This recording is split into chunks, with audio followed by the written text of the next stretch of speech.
Stop the scroll. Put the phone down. Kill the group chat. Because what just erupted between Rick Ross and DC Young Fly is not a beef, not a squabble, not a podcast disagreement, and not one of those manufactured internet arguments that dies before breakfast. This is a full-scale culture quake with aftershocks that are going to be felt in every barbershop, every recording booth, and every green room in America for the rest of the year. Rick Ross did not clown DC Young Fly on Instagram. Rick Ross did not subtweet DC Young Fly from a burner. Rick Ross walked into a recording booth, opened his mouth on a live microphone, and carved DC Young Fly's name straight into the granite of hip-hop history, and by the time you finish this video, you are going to understand exactly why every rapper south of the Mason-Dixon line just went dead quiet, exactly why the timeline is refusing to sleep tonight, and exactly why this thing is 1,000 times bigger than the internet is telling you it is. Listen closely, because this is the part nobody is saying out loud. When a man throws a jab on Instagram, the jab can vanish before sunrise.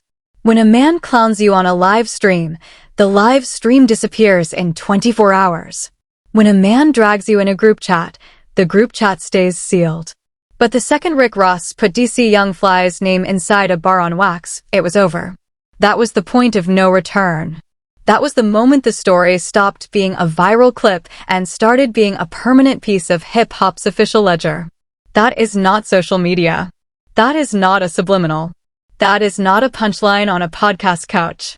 That is a receipt pressed into vinyl, mastered into a streaming file, and locked into the culture forever.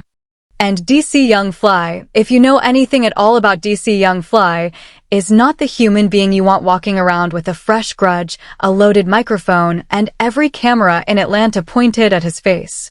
Buckle in, because the twists inside this saga are going to have you rewinding this video 3 times before the sun comes up, and by the ending you are going to have a take so hot you are going to sprint straight down to the comments to unleash it. Let us rewind the whole clock all the way back to 2021, because this thing between Rick Ross and DC Young Fly has been simmering underneath the surface for almost half a decade. And Rick Ross just poured a whole barrel of jet fuel on a fire that never actually went out. Picture the scene. Rick Ross rolls up to the 85 South show. The couch is stacked. DC Young Fly is locked in. Carlos Miller is dialed in. Chico Bean is on 10. Every camera in that studio is glowing red, and every fan watching from home thinks they are about to witness a legendary hip-hop conversation for the archive. Rick Ross sits down. The energy is at the ceiling. And then, right in the middle of the interview, Rick Ross does the one thing nobody in that room had a bingo card ready for. Rick Ross says he needs to step away and use the restroom. Now here is the twist that broke the whole culture wide open. Rick Ross never came back. Not 5 minutes later. Not 10. Not an hour. Rick Ross was gone. Ghosted. Evaporated. Vanished like a stage magician who forgot to bow. And I need you to sit with how insane that is for a second, because we are not talking about some random guest slipping out the side door of a garage podcast that nobody watches. We are talking about Rick Ross, the Maybach music mogul, the biggest boss in the game, walking out of a black-owned platform that had shown him nothing but respect, love, and top-tier hospitality, without so much as a handshake, a wave, or a nod on the way out. And it turns out, and this is the part that had jaws hitting studio floors nationwide, Rick Ross was not in the bathroom at all. Rick Ross was already in a car. Rick Ross was on his way to the airport. Rick Ross had a flight to catch, and Rick Ross apparently decided that giving the hosts of his own interview a proper goodbye was not worth the 90 seconds it would have cost him. He tapped out mid-sentence and left DC Young Fly, Carlos, and Chico staring at an empty chair like they had just watched a ghost story unfold at their own dinner table. If that had been the end of it, maybe, and I mean maybe, this whole thing would have quietly died and stayed buried. But it did not end there. Because here is where the plot gets absolutely spicy. Rick Ross did not just leave the 85 South show to catch a flight. Rick Ross left the 85 South show and immediately turned around and sat his entire self down for a totally different interview. A 2-hour, no-holds-barred, ask-me-anything sit-down on a mostly white-run podcast where he answered every uncomfortable personal question you can name, including the ancient, always loaded, always lethal, Were you a correctional officer? Question that has been trailing Rick Ross like a shadow for more than a decade. Sit with the mathematics of that for a second. Rick Ross would not give DC Young Fly and the 85 South couch a complete interview. But Rick Ross would sit on a completely different couch, in a completely different room, in front of a completely different demographic, and let complete strangers dissect the most sensitive corners of his personal history for 2 straight hours. The internet clocked it. DC Young Fly clocked it. The culture clocked it. But DC Young Fly, being the professional he is, said absolutely nothing at the time. Not a subliminal. Not a shot. Not a side I caught on camera. DC Young Fly took the loss on the chin, kept the show moving, and let the years quietly pass. Fast forward to 2026, and the whole thing finally cracks wide open.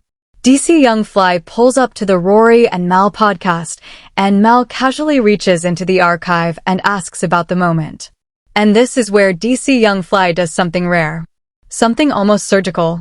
DC Young Fly explains exactly why the situation cut him, without raising his voice, without twisting his face, and without losing an ounce of composure. This is the part where DC Young Fly separates himself from every other podcaster in the whole game. DC Young Fly told Rory and Mal, and I am cleaning the language up here so we can stay in the algorithm's good graces, that Rick Ross is one of the most gifted lyricists the South has ever produced. DC Young Fly said Rick Ross drops real poetic craftsmanship into every single verse. DC Young Fly said he and the whole 85 South family rocked with Rick Ross before any of this ever happened, and that the respect for Rick Ross's artistry has never wavered. Not once. Not even now. And then DC Young Fly dropped the sentence that flipped the entire narrative on its head. DC Young Fly said Rick Ross did not owe them an explanation for leaving. Rick Ross owed them the basic human courtesy of a goodbye. That was the whole ask. Respect the room. But DC Young Fly was not finished. DC Young Fly then laid down the exact reason the whole moment felt like a slap to the face. DC Young Fly said the second Rick Ross walked out of their studio, Rick Ross parked himself at a Whiterun podcast for 2 full hours and let those hosts ask him things DC Young Fly and the 85 South family would never have dared to bring up. DC Young Fly said that part hit different. DC Young Fly said that part turned a rude exit into a situation that felt deeply, genuinely personal. And DC Young Fly said, do not tell me it was about money, do not tell me it was about audience size, and do not tell me it was about numbers, because they have the numbers, they have the platform, they have the reach, and they have the love from the culture that raised them. DC Young Fly said the only reason a man walks out on his own community and then sits down with strangers for double the time is a mindset. DC Young Fly did not say the exact word out loud, but you could feel it hanging in the studio air like humidity right before a summer storm. Here's the moment the entire internet is going to remember from this whole saga. DC Young Fly said, and I am putting this in the softest possible frame, we love you, but do not do us like that. And that one sentence went off in the culture like a stick of dynamite dropped inside a library. Because that was not hate. That was not envy. That was not clout chasing. That was a big brother telling another big brother from across a table that a line had been stepped over that never needed to be stepped over. And inside hip-hop, the softest confrontations are always the ones that leave the deepest marks. Now the second Rick Ross caught wind of DC Young Fly's Rory and Mal breakdown, Rick Ross had no choice but to respond. And I need you to grab something solid to hold on to, because Rick Ross's response is one of the most bizarre pieces of celebrity damage control I have witnessed in the last 5 years of covering this culture. Rick Ross did not sit down at a desk. Rick Ross did not put on a tailored suit. Rick Ross did not schedule a proper reply video with lighting, a director, and a producer whispering in an earpiece. Rick Ross recorded his entire defense from inside his personal swimming pool. I am completely serious. Rick Ross posted an Instagram story floating in the water, half his body submerged, defending himself to DC Young Fly like a cartoon supervillain running a press conference from inside a hot tub. Nobody had Rick Ross responds to DC Young Fly while doing the backstroke on their 2026 bingo card. But here we are. And the internet, predictably, has not recovered. Inside the Poolside sermon, Rick Ross laid out his case bar by bar. Rick Ross said he came to the 85 South show for free. Rick Ross said he did not charge a dime. Rick Ross said he did not ask about their analytics, their downloads, or their reach. Rick Ross said he showed up wearing a Gucci jacket he had picked out especially for the appearance, and that he had never worn that Gucci jacket again because the walk-off had ruined it in his memory. Rick Ross said every second of it was done out of love for DC Young Fly and the 85 South family. And Rick Ross said the way DC Young Fly framed the whole story on Rory and Mal made him look worse than the situation actually deserved. And then, because Rick Ross is going to be Rick Ross until the day the last check clears, Rick Ross ended his poolside sermon by requesting lemon pepper wings for his next appearance. Rick Ross said next time he pulls up, have the wings ready. Rick Ross said if the wings are not on the table, he is walking off again. Rick Ross, floating in chlorinated water in front of millions of viewers, turned a beef response into a food order. And I promise you on everything I love, that clip is going to loop rent-free on hip-hop timelines until New Year's Eve. But DC Young Fly does not lose battles like this. DC Young Fly has never lost a war of words on the internet, and DC Young Fly is not about to start losing one at this age, with this platform, and with this level of leverage. The second DC Young Fly saw the pool video, DC Young Fly went bar for bar with Rick Ross in a way that had grown men on the timeline calling their mamas for emotional support. DC Young Fly said, respectfully, that Rick Ross did not invent the concept of doing the show for free. DC Young Fly said Boozy did it for free. DC Young Fly said T.I. did it for free. DC Young Fly said Busta Rhymes did it for free. DC Young Fly said Snoop Dogg did it for free. DC Young Fly said every artist who has ever set foot on that legendary 85 South couch did it for free. Rick Ross was not special. Rick Ross was not the outlier. Rick Ross was not the trailblazer. And Rick Ross does not get to hold that up like a Grammy on a shelf. Then DC Young Fly slid the blade in with a smile still on his face. DC Young Fly said that when you call a spade, it starts to get hot. And where does a man go when it gets hot? DC Young Fly said Rick Ross had to go talk to his little homie in the pool because it was hot outside and Rick Ross needed to cool himself off. Nobody on the entire internet recovered from that line for the rest of the night. That is one of those bars that gets screenshotted, memed, printed on shirts, stitched into hoodies, and repeated in barbershops from Atlanta to Oakland for the next 12 months straight. And then, just when you thought DC Young Fly was finished, DC Young Fly offered to buy the Gucci jacket right off of Rick Ross's back. DC Young Fly said, we respect that you have moves to make. DC Young Fly said, just tell us when you get here, and we will make sure you are back on the road in time for your flight. DC Young Fly said, do not pull up acting like you are doing us a favor and then vanish into thin air.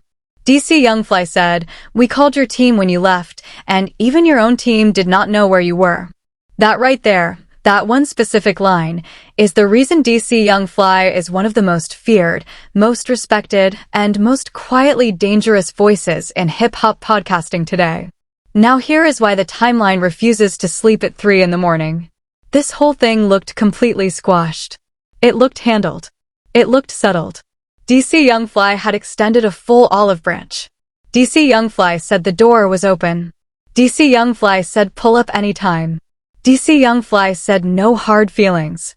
Every hip-hop reporter with a laptop declared the beef officially over. Done. Wrapped. Bagged. Filed away. And then Rick Ross did the one thing nobody with 2 brain cells expected. Rick Ross dropped brand new music. Rick Ross walked into the studio, hit the record button, opened his mouth on a fresh instrumental, and stitched DC Young Fly's name directly into a bar on wax. Rick Ross took a disagreement that had already been publicly resolved and etched it into permanent hip-hop history. Understand what that means inside the culture. Putting a man's name on a track is never a joke. Putting a man's name on a track is a declaration of intent. Putting a man's name on a track is a receipt that outlives every subliminal, every live stream, every Instagram story, every podcast clip, and every screenshot ever posted. Rick Ross could have kept this in the pool. Rick Ross could have kept this on Instagram. Rick Ross could have picked up a phone. Rick Ross could have called DC Young Fly directly and squashed the whole thing man to man. Instead, Rick Ross made the deliberate creative decision to bring DC Young Fly's name into the booth. And the second Rick Ross did that, the whole conversation shifted forever. DC Young Fly, of course, heard the bar. DC Young Fly rewound the bar. DC Young Fly ran it back a second time just to make sure his ears were not lying to him. And then DC Young Fly turned right around and posted his own on-camera reaction. And DC Young Fly's face said everything you needed to know without a single word being spoken.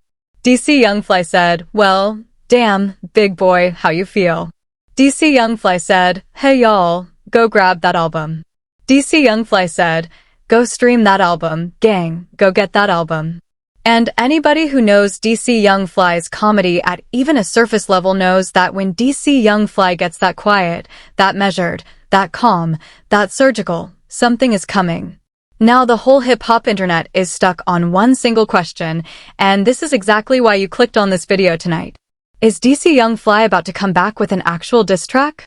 Is DC Young Fly about to walk into the booth and remind the entire culture that before the podcast empire, before the acting career, before Wild and Out, before every hosting gig on television, DC Young Fly was one of the most feared freestylers in the entire city of Atlanta? Because make no mistake, DC Young Fly can rap. DC Young Fly is not a comedian who dabbles in music between takes. DC Young Fly is not somebody's cousin who thinks he sounds good in a Honda Civic. DC Young Fly is a bar-heavy, punchline-loaded, technically gifted lyricist who chose comedy as a career path and never lost the pen game. If DC Young Fly decides to answer Rick Ross bar for bar on a fresh instrumental, the whole hip-hop conversation shifts overnight, and every social media platform is going to buckle under the weight of the reactions. And here is the part nobody is talking about, and this is the piece that had me sitting in my chair for 20 minutes trying to work out the math.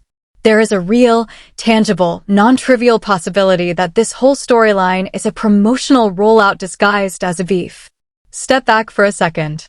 Rick Ross just dropped an album. DC Young Fly has a podcast to promote and comedy tour dates to sell. Both of them benefit from the noise. Both of them benefit from the streams. Both of them benefit from the timeline chaos. And when you look at how surgically the timing of every single one of these responses landed, it starts to look less like an accident and more like a masterclass in cross-promotional strategy. I am not saying it is fake. I am not saying it is real. I am saying keep your eyes wide open, because in 2026, the line between an authentic hip-hop beef and a coordinated marketing rollout has never been thinner, blurrier, or more profitable. And that is exactly why this thing is going to keep growing regardless of which side is true. Because whether this is genuine or whether this is promotional, the numbers do not lie. Rick Ross just made a bar with DC Young Fly's name in it trend for 72 hours straight.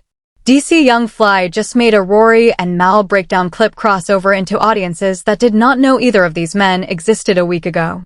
Every hip-hop platform is running the story. Every gossip page is running the story.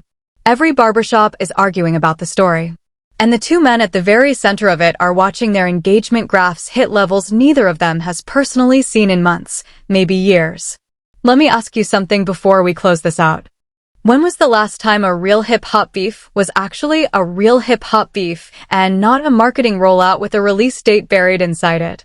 When was the last time you saw two grown men in this culture publicly go at each other and not have a project drop within 30 days of the shouting match? Take a second. Sit with it. The answer might tell you more about the current state of hip-hop in 2026 than any music journalist ever could. Now if this is real, DC Young Fly has to respond. DC Young Fly has zero choice in the matter. DC Young Fly cannot let his name sit on somebody else's record without an official reply, because the second he lets it slide, every young rapper coming up behind him is going to treat him like a soft target. Inside hip-hop, silence after a name drop is a slow-motion death sentence. And DC Young Fly is too skilled, too competitive, too self-aware, and too proud to ever let that happen on his own watch. And if this is promotional, DC Young Fly still wins the round. DC Young Fly still gets to walk into a booth. DC Young Fly still gets to remind the culture that he is a bar merchant. DC Young Fly still gets to ride the exact same algorithmic wave that Rick Ross is currently surfing. Either way you slice this whole situation, DC Young Fly cannot afford to stand still. Which brings us right back to the question the whole timeline is asking tonight. Does DC Young Fly hit Rick Ross back with a full, produced, engineered, mixed, mastered, radio-ready diss track? Or does DC Young Fly stay in his lane and roast Rick Ross the exact way DC Young Fly has been roasting people for a decade, on a podcast, on a stage, on a live stream, no beat required, no engineer needed? Because if DC Young Fly chooses the roast path, that path might actually cut deeper than any diss track ever could, and it might do it 100 times faster. Drop it in the comments below. I want to hear it directly from you. Do you want DC Young Fly to grab the microphone and get in the booth? Or do you want DC Young Fly to sit in his chair, stare Rick Ross dead in the eye through a camera lens, and roast him line by line the way only DC Young Fly can? There is no wrong answer, but there is definitely a spicy answer, and I want to see who has the guts to type it out loud under this video. My personal take, and I already know I am going to catch heat for this, is that DC Young Fly and Rick Ross both know exactly what they are doing. I think DC Young Fly and Rick Ross are cooler behind closed doors than the internet realizes. I think DC Young Fly and Rick Ross are running a bag up together, whether they would ever publicly admit it or not. And I think the analytics are already proving both of them right. Because in 2026, the sharpest thing two hip-hop veterans can do is turn a public disagreement into a shared payday. Split the streams. Split the clips. Split the algorithmic tailwind. And if that is what is actually happening between DC Young Fly and Rick Ross, then hats off to both of them, because they are running a full clinic on modern content warfare. But I could be completely wrong. And that is exactly why I need your take. Drop your prediction under this video right now. Diss track or roast session? Real beef or promotional run? DC Young Fly bites back on wax, or DC Young Fly kills Rick Ross with a 2-minute podcast clip that goes viral before Rick Ross has time to towel off from the pool. The comment section under this video is about to turn into a full war zone, and I want a front row seat to every hot take, every prediction, every side take, and every wild theory. One last thing before I go. If you are still locked in this deep and you have not tapped the subscribe button yet, I need you to seriously think about what you are doing with your life right now, because this channel runs the fastest, sharpest, and most detailed hip-hop breakdowns on this entire platform, and you are missing every single one of them if you are not subscribed. Tap subscribe. Hit the bell. Stay locked in with us. Because the second DC Young Fly responds, whether it is a bar, a roast, a full diss track, or a surprise feature on somebody else's record, I am bringing you the full breakdown before anybody else on YouTube touches it. That is a promise. That is a guarantee. And that is exactly why this channel is the sharpest audience on this platform. DC Young Fly and Rick Ross just handed us the most entertaining hip-hop storyline of the entire summer, and this thing is nowhere near finished. There will be a response. There will be a reaction. There will be another round. And when it drops, you're going to hear it here first. Stay sharp. Stay tuned. Stay locked in with the culture. Because in 2026, the culture is moving faster than it has ever moved, and this channel is the one running with it stride for stride.